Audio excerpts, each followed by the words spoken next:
If you have seen all the illustrations from Volume 2 of the third year arc, you will realize they are only for illustrations that have a male character on them.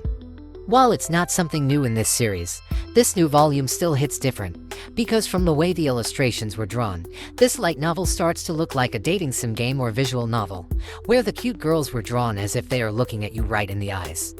Excessive fan service has become Classroom Elite problem for quite a long time, because sometimes it overshadows the actual plot and doesn't really contribute to the story. However, this new volume is proof that they didn't have any plan to change it. While it's understandable why they need to put in a lot of fan service, it's not the only problem, because this new volume still has a few negative aspects that might cause a lot of problems in the future. So, let's take a look at it one by one. First, let's talk about the official synopsis, because the synopsis of this new volume is definitely the most clickbait in the history of Classroom of the Elite. Starting from the first line, that line gives a heavy tone that invites a lot of anticipation from the readers, because we were expecting some big secret to finally be revealed. However, it turns out the most anticipated line from the newest volume is just Shimazaki asking for a study method. I have no idea why the editor decided to put a very dangerous bait that could lead the readers to hate the novel, because that kind of clickbait often could hurt sales in the long term.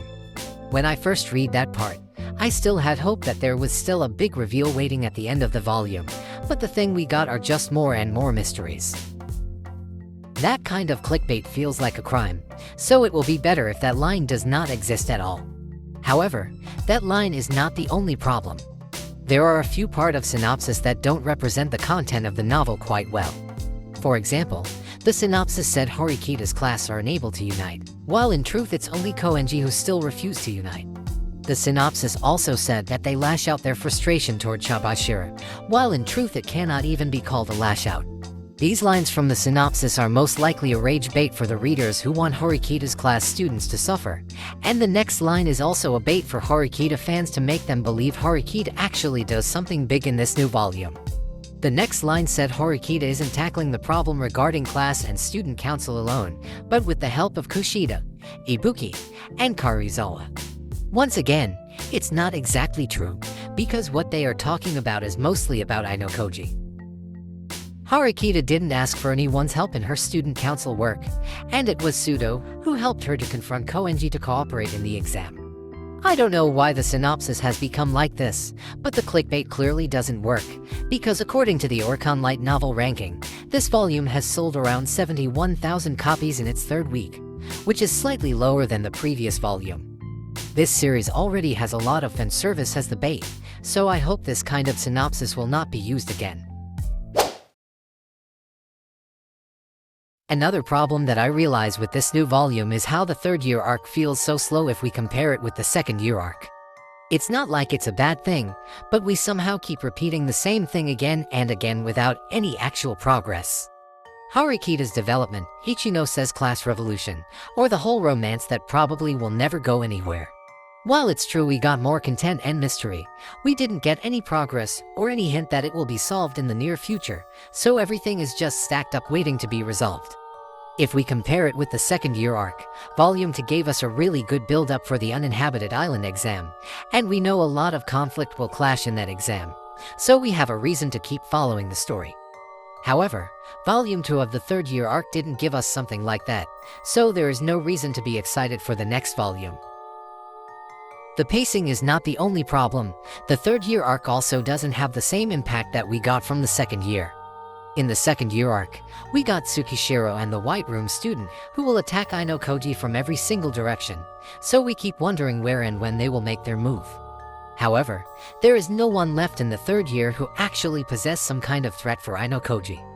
It's true that we have Koenji, but in this volume he's still just doing his usual nonsense. We also have the new student who seems to possess incredible physical ability, but she still has no contact with Ayanokoji even a month after her enrollment.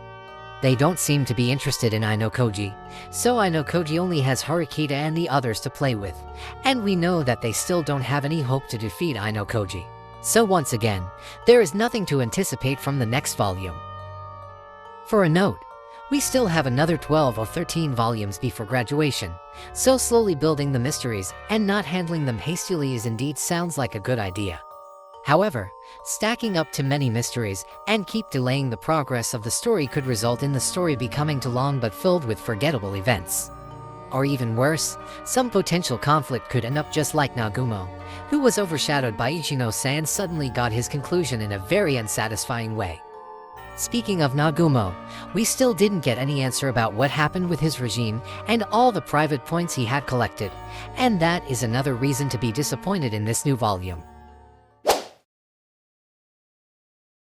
Based on the third-year arc progress so far, we have been presented with a rather unremarkable exam.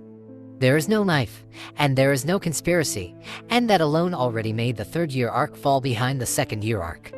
The third-year arc feels similar to the first-year arc, but with a new environment and larger cast. However, the first two volumes of the first-year arc are arguably the weakest part of this series, so this is not exactly good news. However, based on what Kinugasa said in the afterword, it seems we will get the usual thing in the next volume, which is an island exam.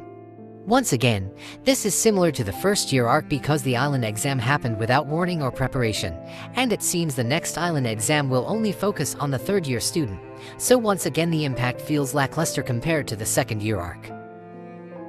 Another disappointing thing from this volume is that we didn't get any build-up for the next island exam. Either it's a plan to expel Ayanokoji, or a plan to sabotage his class.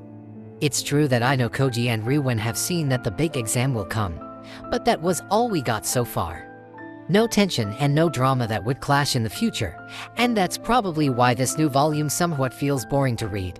To make it worse, if the next island will only focus on the third-year students, we will not get any action from Ishigami, Tsubasa, or the first-year student who was mentioned in this volume, which means they will need to wait in the background and be forgotten for who knows how long. The only one who probably needs to be watched is just Shiraishi, and based on what she said in this volume, she wouldn't do anything at all. Speaking of Shiraishi, her role and mystery are probably the only things that are actually progressing, even if it's only an introduction. She immediately became part of the story by sitting right beside Ayanokoji, and her side story that revealed her relationship with Sakayanagi made her the main focus of the past two volumes. And this new volume take her role to another level by connecting her with Tsubasa, and probably the whole new world outside ANHS. However, the way Shiraishi was handled is not akin to my liking. This is just a purely subjective opinion, but having a new girl developing a feeling for Ayanokoji is not something I want to see again, because we already have a lot of girls in the roster. Even if it's not a romantic one, we could probably guess that her feeling is not going to get anywhere just like the others, so that part of her story feels really unnecessary. It's probably best to say that this volume is just a filler volume, and the real deal will only start in the summer break, especially after the island exam. Even if it feels slow, at least we got a solid foundation for the future conflict without any deadline, so the conflict could be developed and executed carefully. However, I really hope for the next volume to actually become the game changer, just like the island exam in the first-year arc. If the next exam could not bring at least the same excitement as the uninhabited island exam, then the future of the classroom elite will need to be worried.